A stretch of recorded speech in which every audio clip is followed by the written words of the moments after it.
Yes, Edwin Layton was a lieutenant commander and head of Navy intelligence at the time, which of course in those days was pretty archaic for as far as as our intelligence can go now.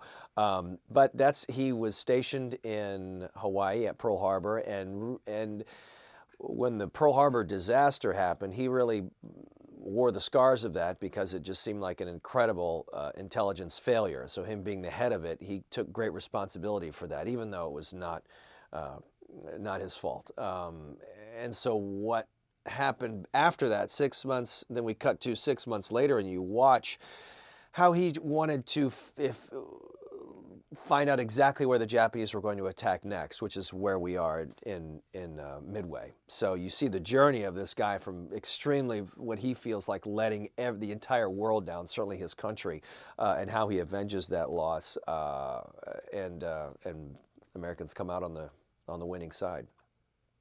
All right. Well, the toughest thing for me is imagining things that weren't there, because of course nothing is there when you're talking about explosions. You do want to be specific and sort of understand where things are, what's on fire, what's burning, and it seems kind of trivial, but it's that's where it does become difficult, because when you see these amazing technological achievements of these explosions, then you cut back to the eyes of the actor.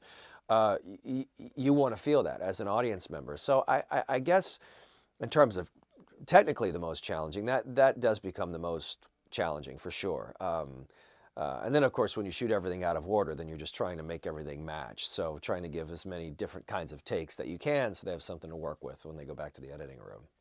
You know, for me, the favorite moments are usually the quieter moments, because well, they're not quiet for very long, but we went out to a lot of dinners. That was always the most fun, to be honest with you, because when you're away from your family and you just, show up to work and go back to your hotel, Roland sets up a very nice atmosphere and likes to eat well. So we would all go out and be able to hang out a bit. So Woody and I certainly shared some laughs doing that.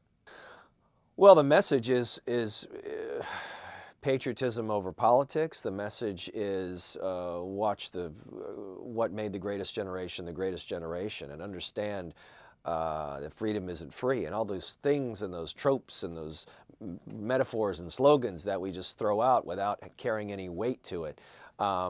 If one person walks out of there and goes, "Wow, I had no idea.